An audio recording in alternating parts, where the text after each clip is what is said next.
this I don't view this as signing day. Signing day already happened. The early signing day is where now, I think latest statistics said over 80% of student athletes signed for football in the first signing date, and so there's 20% that are being announced today. With the exception of a graduate transfer that's chosen to join us, our commitments have been in place and we've known about them even at the early signing date, and because of either academics or some paperwork things they weren't able to sign. We had a need for an offensive lineman as a grad transfer like we have every year. We filled that with Alex from Penn State. He has 2 years of eligibility remaining and is a very strong student, which is a perfect fit for UVA. We've chosen to continue to explore every options for players that fit at UVA. This summer we had a group come from Europe, around 30 players. Out of that group we had offered 5. 3 had committed, 1 did not qualify academically, but Luke, our quarterback, who in camp we also experimented with at wide receiver and defensive back, approximately 6'4", over 200 pounds, runs really well, is a really good athlete. And when I saw the kids from Europe, they'd just driven through the night to get to our camp, and they competed ferociously, and they worked really hard, and they were so thankful and hungry for an opportunity. And I was just very impressed with not only the group, but with Luke in particular, and so we're really excited about him. And he's kind of blazing a trail now for that position, and where better than for a great person and a strong student and a good player to be than UVA. So I think that's a really strong fit as well. And then Jairus is a player that we were aware of when I was the coach at Brigham Young. He was just young at that time. However, we had paid attention to him then. He spent last year at Fork Union, or last semester at Fork Union. We really liked how he performed there. He's been working academically to ensure that he could meet UVA's admission standards for our program, and he'll be a linebacker for us. And so another really good player, position of need, and very good fit. So again, nothing necessarily earth-shattering by volume, but certainly appropriate and effective in terms of needs being met. And so anxious to be with our team now. It's been really good to be off the road and to see our players, and I've been anxious to do that for quite some time now. So it'll be interesting to see how this process continues to go in the future, if this percentage continues to shrink after the first signing date, and if so, if we even need a second signing date. It'll be interesting as my colleagues and coaches kind of sort through all of that. It will also be interesting to see with the transfer portal how that works. Lots and lots of players now are leaving institutions, forfeiting grant and aid and an amazing educational opportunity. And we've seen this a little bit in the NFL, where sometimes they might have listened to the wrong people and think they'll leave early to go to the NFL and they remain undrafted. It'll be interesting to see the number of players left in the portal prior to the start of next season who have forfeited educational opportunities, and see if that really worked out for them. And so I'm hopeful that it is and that it does, but there's some uncharted territory going on right now with what the second signing date really is and what it looks like, and if it's necessary, and if the portal really is serving the purpose that it's intended to. So those are things I think that are contributing to the timing and the signing period in college football right now also. So I'll take questions if there are some. Are there additional spots open in this class, and if so, are there any circumstances under which you would fill them? Sure. It's policy right now, especially for positions of need and roster management. Grad transfer market is different. The timing is different than the signing day. And so that happens not only through spring practice. There could be additional players available after spring if their role isn't what they had hoped, and sometimes even into summer. So we strategically, in the past couple of years, have kept spots open.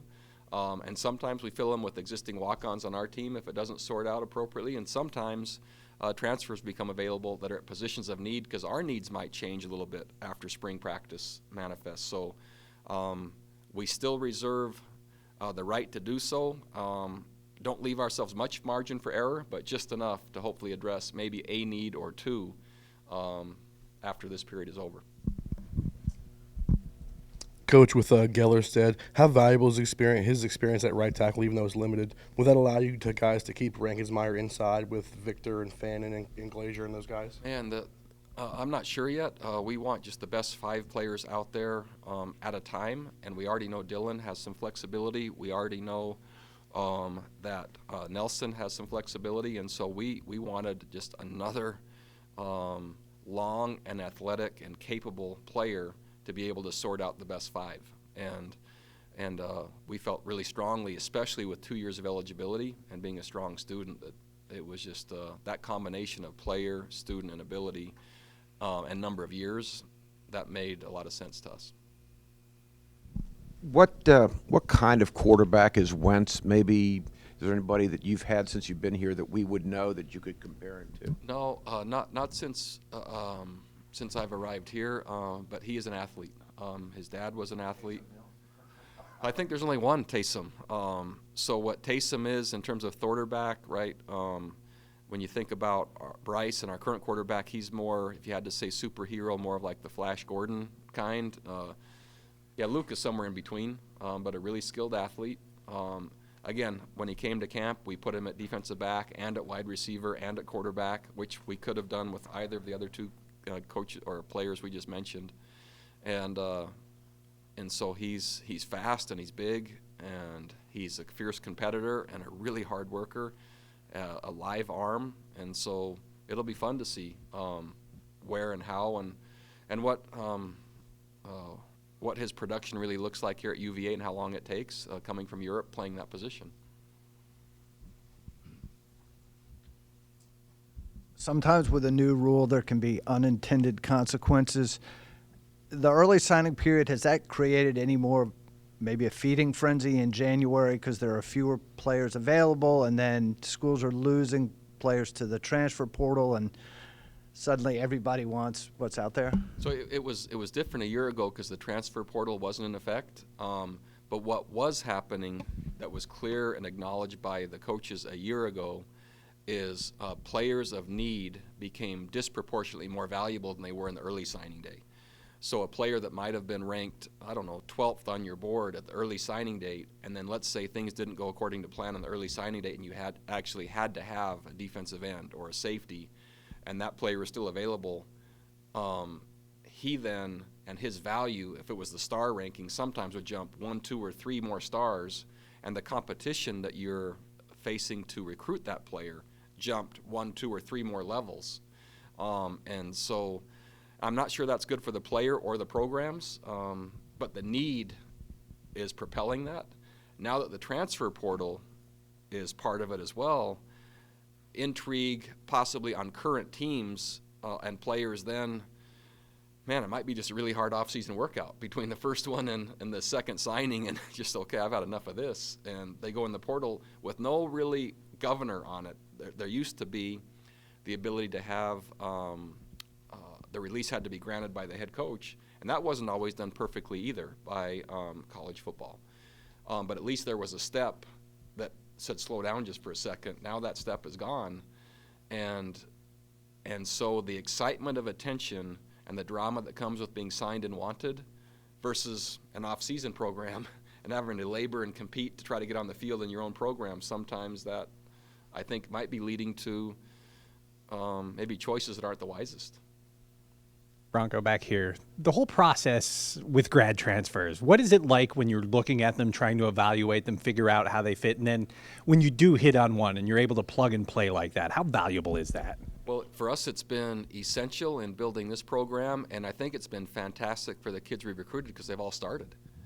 So they're getting experience they hadn't had prior to transferring, and I'm talking grad transfer, which I'm for. Again, my primary goal is the development of young people, and academics is a huge part of that in terms of their life goals. And so I love the idea of qualify and get your degree, and then, okay, now let's talk about football again. And for the kids that have done that in 3 years, and which is totally doable now with as much summer school that the schools pay for. So it sounds like 3 years, but when you add summer school to it, it's really the equivalent of 4. Maybe even 4.5 if you look at the number of semesters being paid for. And if a player hasn't yet played a significant role, but they feel capable, and they've shown enough film, and they believe in themselves enough that they are, and then there's a team with a need, those kids that are leaving our program after starting for us and experiencing UVA education, man, they're finally getting the experience they wanted when they signed the first time. And I think that's really positive because they're adding to their education and they're adding to their holistic development, and they get to play football, which at a higher role, and it's a heck of a lot more fun to play than watch. And that's what they're leaving. And so in terms of, if you just say Marcus Applefield, his experience and seeing him in the off season, as I was out recruiting, and he was training for one of the combines at a facility, and that was his first winning season. It was his first bowl season. It was his first bowl win, and he had an amazing and magical experience because of the grad transfer opportunity. Anything short of that, I have a hard time endorsing at this point. Do you find that with the success you've had, more of them are looking at this as maybe a destination? That's what's happened through word of mouth, meaning the players that have had the experience, if they were tied to other players and other friends, that's really where our referrals are coming from. And and that will be effective as long as we find the right player for the right need so they can keep having that experience.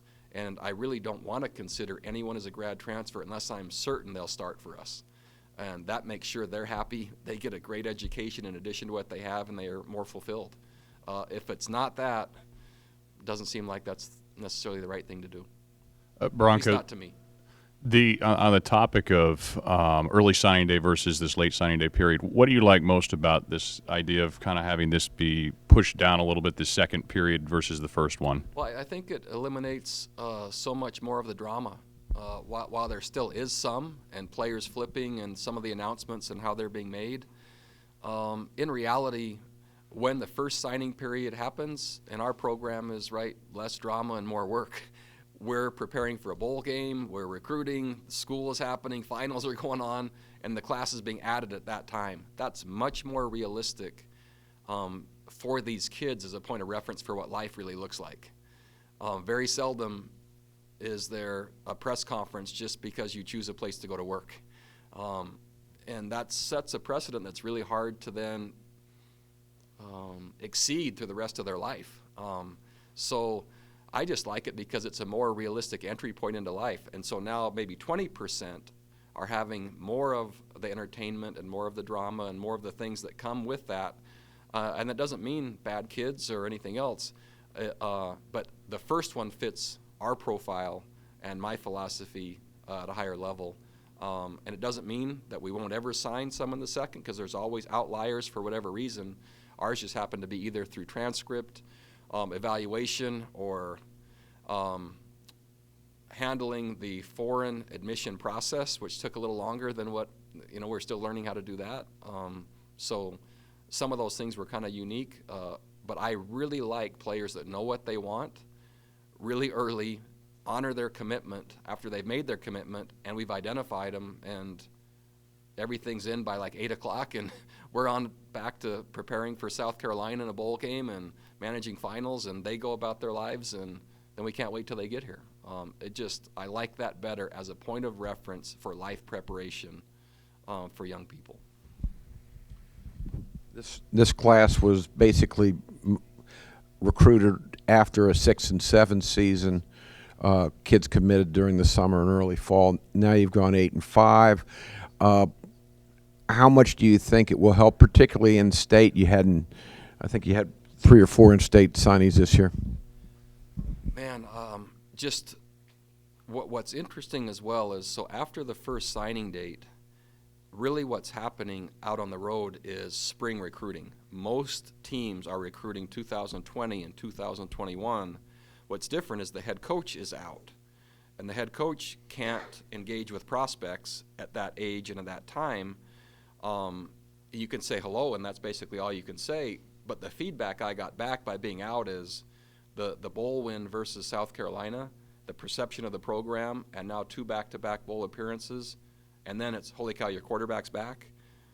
The the UVA football brand is becoming more powerful. It's becoming very intriguing, and there's momentum being generated at a really fast rate. And so that was tangible, noticeable, and it is having effect on perception by not only in-state players but in-state coaches, but I would say in our footprint at large. And so the yield that will produce, we'll see, but it certainly is tangible. Even if you go out not looking for it, just the dialogue and the presence when you're in the schools is quite a bit different. Bronco, I know that the German kids came to your camp and all this, but how did all that process begin in the first place? And do you see that as a trend going forward for not just you, but a lot of colleges in the U.S.? Yeah, I think it is a trend. That same group that stopped at UVA had stopped at other places, and they basically just camped, meaning they went to different camps. And their primary intent was to get exposure and hopefully earn scholarships through their performances in camp, and as well as become educated as to what football or college football in America looks like. And I was really taken back by how appreciative and how hungry and how hard these kids worked. And they were just it was very refreshing that they wanted this opportunity so bad, and regardless of how hard we worked them, they were appreciative, they were thankful to be coached. So we learned about the kids coming over, I think when some messages might have been posted from another camp they were at, and it was in our area. So at that point, we were trying to find out if their agenda was already set, how were they deciding, but we did very little work on the front end, nor have we been there to Europe yet. So I think we're still at the early stages of that, much like maybe when Brigham Young University was recruiting the South Pacific. It might have been like that. This might be a little farther along. But from what I've seen, if this group is representative of a larger population, that's what is pretty intriguing. So I could see us potentially going once we get enough contacts and enough work done that will be cost effective to where we could make a number of stops and enough days with enough volume to possibly see what else is there. Until then, we'll probably continue on the route we are. If there's groups coming over, hopefully they'll choose, because you can't really influence other than that. Hopefully they'll choose to make a stop here. As you sort of look forward now, I mean, you've mentioned before that the early signing period is, for all intents and purposes, your signing period. So you've had you maybe a jump start on 2020. As you look at the next class, where do you see as the sort of the goalpost for that group? Where are your needs in that group? Our needs are really clear, and kind of in framing that, I believe that this class that we just signed is similar to our 17 class in terms of capability of players, how fast they might play, and the impact they might have. And so I'm really excited about this class from top to bottom, and the needs being addressed, but also just the quality of players. So I think we've done a really nice job in this class. Our next class, we don't have the same numbers. So the numbers will be fewer, anywhere between 12 and 15. And so the selective nature, this will be our fourth class basically that we've chosen. And so that's about right. By the time you hit class 4, the numbers should have come down, and the emphasis on quality and specificity has a chance to go up. And that will really determine the outcome for this class. But there aren't many needs. There might be one linebacker total. There might be one defensive lineman total. So it won't be hard to look at our roster and say, okay, there the needs are, but we already have our formula completely dialed in, have been recruiting to it, got another commitment yesterday already. And when you think about that, that commitment could have been to a position that would be the commitment for that position for that class. And we're talking a day before the second signing of the year before. So anyway, when we take a commitment going forward as our numbers shrink, the certainty of that player and us that will fill the need we have at the high enough level to then continue to improve the program, that now starts to shift the paradigm that we're operating within. You had said that if the right player was available, you were interested in adding maybe a grad transfer receiver, a high school defensive lineman. I realize that could possibly still happen. If it doesn't happen and this is what you have, do you have enough bodies and enough at each of those two positions for the coming season? Yeah, I'm really comfortable today, if it just stopped, that we could play and play effectively. If I were to say what's the next biggest need, there are still two needs that are preeminent in our program. I would love another wide receiver, and I would prefer one with 2 years of eligibility, who's a great student, right? I think that fits really well at UVA. That doesn't mean I wouldn't consider one in terms of one-year player, but if you're saying for the University of Virginia, a graduate transfer that has 2 years is a great student and a really good player, and we have a need. So at receiver, and I still would not eliminate the chance of even another possible grad transfer to offensive line. The way we practice, how physical we want to play, and now here's the next part. The injuries that we still have on our team going into spring, our season just became longer. So our roster is still not completely developed. We just played a longer season, and we've done it now. It's becoming habit. And so the volume of players and the wear on them is taking a toll. And so we're still, especially in the offensive line category, more is better if they're the fits I've already talked about. Coach, you have 3 freshmen here as early enrollees, Goddard, Chalmers, and Clary. Did those 3 really stick out to you physically during the recruiting process, and how valuable is this early time for them? Well, the time is very valuable, and there's no question it's an advantage for their ability to participate early for our team. There are downsides in terms of how much you consider leaving high school early and some of the quality of life things that happen as you navigate that pretty special time in your life. But in our workouts, they are doing really well and are exceeding the entry point of those and many that have come into our program in our first 2 classes. So they've already started at a higher level in terms of physical maturity, strength, speed, and size, and as well as just the University of Virginia really focuses on students coming in the summer and this long orientation process and the care they need. These 3 are basically dropped in, and as a credit to them, we've hardly noticed they're there, other than we see them at workouts because they're doing all the things right in class and off the field, and so pretty mature. But we recognize that early. They're filling needs that will help our team, and they're going to get an early jump start, which it's harder for them because the University of Virginia is not set up ideally for mid-season orientation and for these kids to come in. So they have to be more mature and also really hungry and willing to do it. But so far, so good on the 3 that we've chosen. Bronco, you mentioned this group maybe being similar to 2017 and being able to get here and push. What kind of opportunities are there when they do get here, and what's that going to do in camp competition-wise? Well, on every coach's door that was posted a year ago, you'll see a couple symbols. There's a greater than symbol and then an equal sign with a line through it. So it's greater than, not equal to. So every person we add to the program, every team that is the next team, which is now our 2019 team, we expect it to be better than what was just here. That means that anyone currently in the program through our developmental process better be working like crazy to become better than they just were.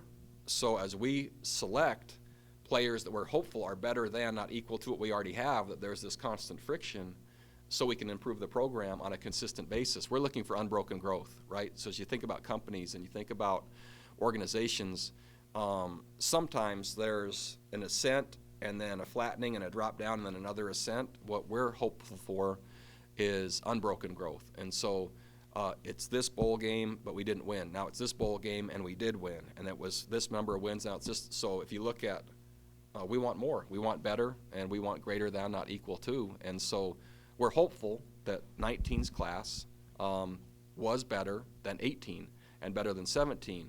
Now what 17 and 18's class have to say about that is they've had 1 and 2 years in our program being trained and developed, and they really choose if they allow this group now to take their place or not. And so, but the world is full of competition, right? And we just happen to have a great culture of support and camaraderie and teamwork that ends up kind of bringing out the best in everyone, and so it'll be fun to see how it plays out. What was the situation with R.J. Proctor, and was there a common thread with the guys who were looking at the portal?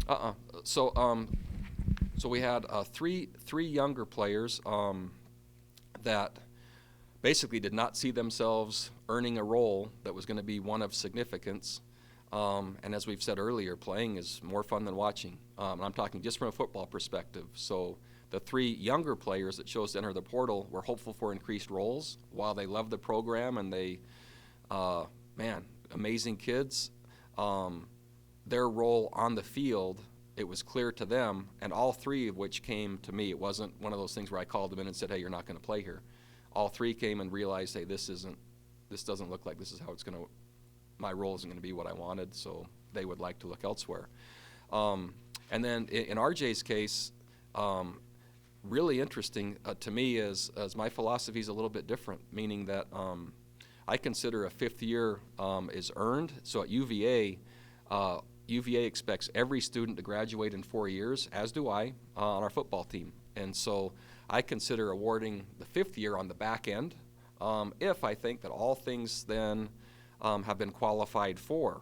In RJ's case, my simple belief was that his growth, his development, and him taking another jump was best going to be facilitated through some of the hard things of going to another place and then being a new guy, reestablishing yourself, and that urgency and that hunger to then take your game to a different level. And in relation just to our staff and our fit, I really didn't think we were going to be able to help him, nor within that relationship have him take this next jump. And so that's what we advised him to do. And my guess is he'll have based on the interest that is in him, man, there's going to be a really cool place that he lands, and I bet he'll take another jump. I really do. And my job is to develop people, and I think that's what would really help him, and so he was advised that way. Forgive me if you touched on this. I walked in the middle of your question about Wentz, but with skill players over there, since I don't know how much football they play, and you were a big advocate of playing a lot of football, are there skill players? Do they need to be developed even further than just their regular linemen and guys like that, or what kind of level do you see him being? It's a really good question, and I don't know for sure yet. It's too early to tell. I know when you watch the film, it's really unique because there's no the yard lines are every 10 yards, and there's no single markers. There's no single yard markers in between. So it's it's in Europe just by looking at the field. There's not many players on either team. However, you can see talented, hungry, and driven kids out there playing the game in this kind of really unique setting in terms of rosters. And I don't know exactly what the level of play will look like or what it will translate to. I'm not certain, other than I saw these kids right in front of my eyes at camp. And, man, I worked them hard. And we had them at different positions, and it was just like they were just smiling and eager, and Luke in particular, he was throwing it, and then he was catching it, and then he was covering guys, and then he was lined up over here, and so I was intrigued enough, based on potential and our staff's history of development, that if someone can develop him, I think we can. Now, how much he's going to need, I don't know yet.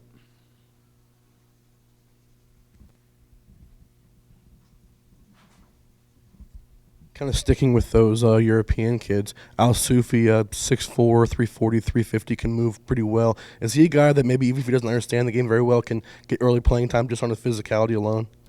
I hope so.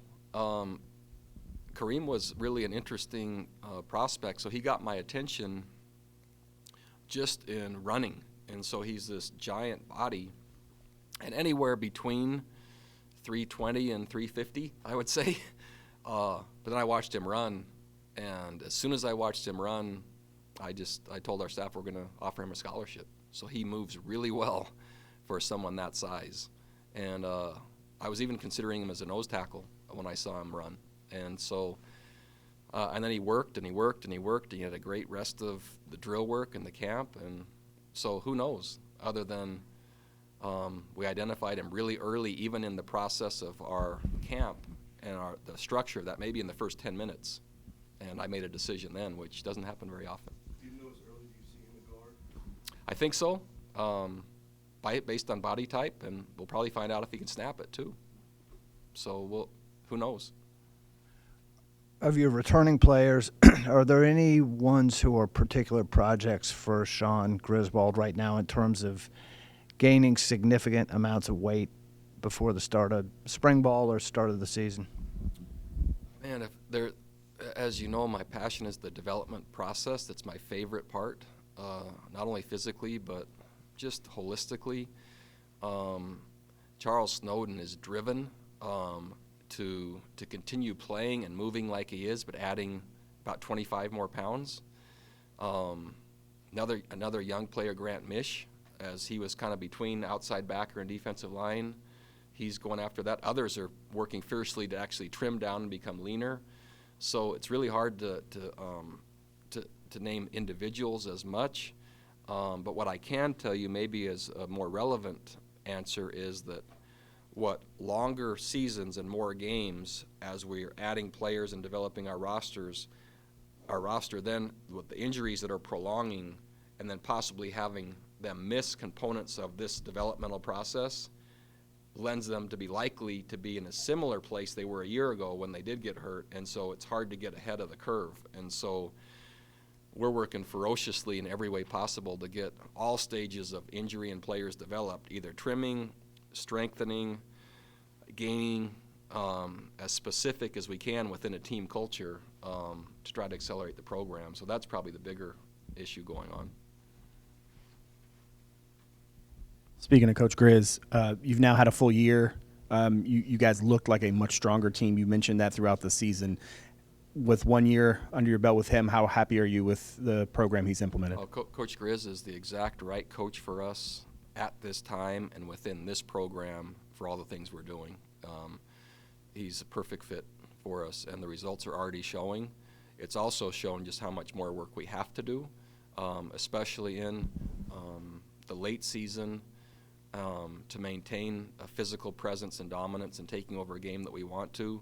And, man, with just a little bit of a break, it shows some recovery. And then our bowl performance versus kind of just not quite finishing a couple of the overtime games, there's one or two more players and one or two more spots. And that's not the only reason, but it will make a difference. And Coach Grizz is helping us do that. Take our last two questions from Doug and Ron. Jeff and I put our heads together, and we could come up with one player from Louisiana that we'd seen play here. You signed two players. Is that the Rick Brumfield effect? There's two parts to it. It's the Coach Brumfield effect, and it's also we have a young go-getter in our personnel office, Jordan Arsamont, and he has roots in Louisiana as well. And so those two have tag teamed to help us with an inroad into Louisiana and Texas too. So our third year at the University of Virginia, I'm talking collectively now as a personnel department, we're much further along in terms of the areas that we are going to mine, our footprint, how specific we are, what schools that we think fit UVA the best, what states and why, and what connections we have. And so I really like where we currently are. After 2 years of really discovery, I feel like we're in a much different place and a much more appropriate place now to help the program move forward from a personnel standpoint. So I really liked what I saw this year. While the first 2 years I liked parts of it, but not as comprehensively in terms of our approach, strategy, and process. Come on, Doug, there was another recruiting link to Louisiana. Coaching link to Louisiana Tech, Coach Mendenhall, 9 months. I was young back then. That was just a flash. That was just a 9-month spot. Holly agreed to marry me while I didn't have a job, and I was offered a job at Louisiana Tech, and so our honeymoon was driving a Ryder truck from Missoula, Montana, to Ruston, Louisiana. Fond memories. And a stay in a hotel in Kansas where the carpet had just been shampooed and was still wet in the middle of winter. What were we talking about? Actually, Coach, I was out at winter conditioning last week, and Griswold mentioned that Bernie and Alonzo have been out working with the guys. Can you give me updates on their status and Jermaine Crowell? I know he was dealing with some concussion stuff at the end of the year. Bernie will be held out of spring, but it looks probable that he'll be with us and in full health next season. Mandy is continuing to gain progress and just had a favorable report from the doctor, and I would say he would be participating limitedly in spring, but participating.